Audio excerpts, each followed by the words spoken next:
முகநூல் நண்பர்கள் அனைவருக்கும் வணக்கம். எல்லாரும் எப்படி இருக்கீங்க? நான் உங்கள் தீபக்ராம் பேசுகிறேன். ஃப்ரெண்ட்ஸ், நீலகிரி பிஜேபி பற்றி பேசுறதுக்கு எனக்கு இன்ட்ரெஸ்டே கிடையாதுங்க. அதனால தான் இவ்வளோ நாள் நான் எதுவுமே பேச கிடையாது. பட் ஒரு சில விஷயங்கள்லாம் பார்க்கும்போது சிரிக்கிறதா, சங்கடப்படுறதா, இல்லை கோவப்படுறதா, இல்லை பரிதாபப்படுறதான்னு தெரியல. பட் இந்த விஷயத்தை பற்றி கண்டிப்பாக நான் சோஷியல் மீடியாவில் பேசியே ஆகணும். சேம் டைம் இந்த வீடியோ மூலயமா நீலகிரி பிஜேபி பிரசிடென்ட்டுக்கு நான் ரிப்ளை பண்ணி ஆகணும் அப்படிங்கிற கட்டாயம். பிஜேபியோட டிஸ்ட்ரிக்ட் பிரசிடென்ட் நீலகிரிஸ் அவர் 2 நாளைக்கு முன்னாடி அவரோட லெட்டர் பேடில் சீல் வச்சு சைன் பண்ணி ஒரு விஷயத்தை சோஷியல் மீடியாவில் போஸ்ட் பண்ணியிருக்காரு. அண்ட் ஆப்வியஸ்லி அவங்களோட குரூப்ஸ்லாம் அது சர்க்குலேட் ஆகிருக்கு. அதில் 2 விஷயம் அவர் மென்ஷன் பண்ணியிருக்காரு. ஃபர்ஸ்ட் திங் என்னென்னா, ICAR, Indian council of agricultural research, அதோட நலத்திட்டங்களில், மறுபடியும் ரிப்பீட் பண்ணுற நலத்திட்டங்களில் வீதி லீடர்ஸ் அமைப்பில் இருக்கக்கூடியவங்க மக்கள்கிட்ட கொண்டு போய் சேர்த்தது வன்மையாக கண்டிக்கத்தக்கது அப்படின்னு சொல்லியிருக்காரு. சம்பந்தப்பட்ட துறையில் புகார் அளிச்சிருக்காராமா, அவங்க நடவடிக்கை எடுப்பாங்களாம். மிஸ்டர் பிஜேபி நீலகிரி பிரசிடென்ட், உங்கள் மேலே நல்ல மரியாதை இருக்குது. சேம் டைம் நீங்கள் கொஞ்சம் பொறுமையானவர், படித்தவர், வயசுலேயே அனுபவத்துலேயே மூத்தவர், எதுக்குமே நீங்கள் பெருசாக ரியாக்ட் பண்ணாதவர், உங்கள் கட்சி நிர்வாகிகளோட பிரச்சனைக்கே நீங்கள் ரியாக்ட் பண்ணவர். இன்னும் கொஞ்சம் சொல்ல போகணுன்னா, உங்கள் நீலகிரி டிஸ்ட்ரிக்டில் இருக்கக்கூடிய கூடலூர் சட்டமன்ற தொகுதியில் எத்தனையோ உங்கள் நிர்வாகிகளோட உயிர் வனவிலங்குகளால் போயிருக்கு. அதுக்கே என்னன்னு கேட்காதவர், அவங்கள போய் நேராக பார்க்காதவர்.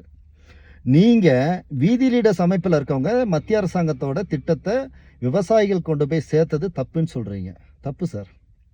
சார், இது உங்கள் பிஜேபி ஃபண்டில் இருந்தோ இல்லை உங்கள் வீட்டில் இருந்து வந்த காஸ்ட்லியோ வந்த ஸ்கீம் கிடையாது. இது கவர்மெண்ட்டோட ஸ்கீம். கவர்மெண்ட் அப்படிங்கிறது இந்தியாவில் இருக்கக்கூடிய ஒவ்வொரு குடிமகனுக்கும் சொந்தமானது.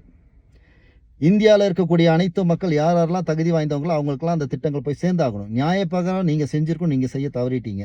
வீதி லீடர்ஸ் அமைப்பில் இருக்க நண்பர்கள் அதை செஞ்சுருக்காங்க.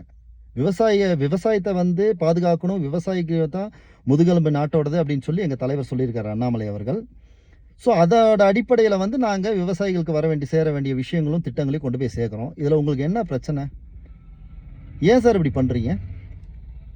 நீங்கள் ஒரு சமயம் அது பிஜேபி காரன்னு எடுத்துக்கிட்டீங்களோ, BJP council of agricultural research அப்படின்னு எடுத்துக்கிட்டீங்களா?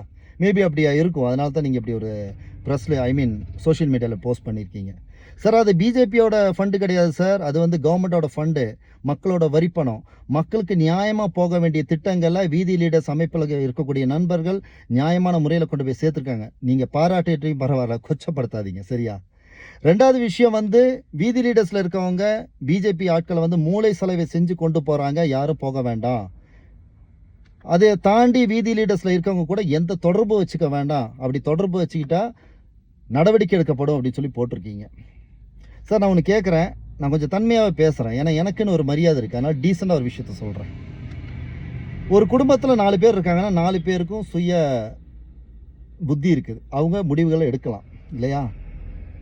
உதாரணத்துக்கு ஒரு அண்ணனும் தங்கச்சி இருக்காங்கன்னு வச்சுக்கோங்களேன். அந்த அண்ணன் பிஜேபியில் இருக்காரு, தங்கச்சி வீதி லீடர்ஸில் இருக்குது அப்படின்னு சொன்னால், நீங்கள் 2 பேரும் எந்த ஒரு தொடர்பில் இருக்கக்கூடாது.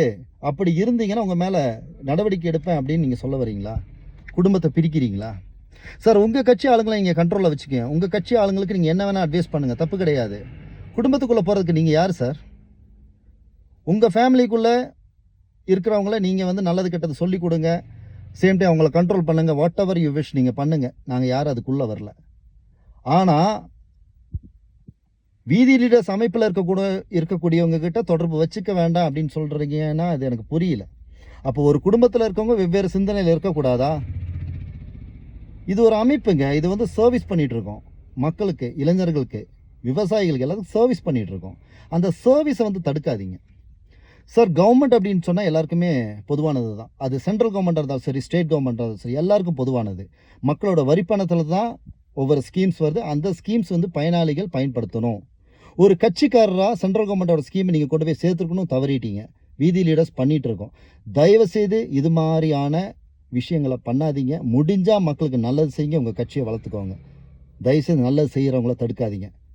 வீதி லீடர்ஸோட மக்கள் சேவை தொடரும். எந்த ஒரு தீய சக்தியாலும் தடுக்க முடியாது அப்படின்னு தெரிவிச்சுக்கிறேன். இது நீங்கள் உங்கள் லெட்டர் பேடில் கொடுத்ததுக்கான பதில்.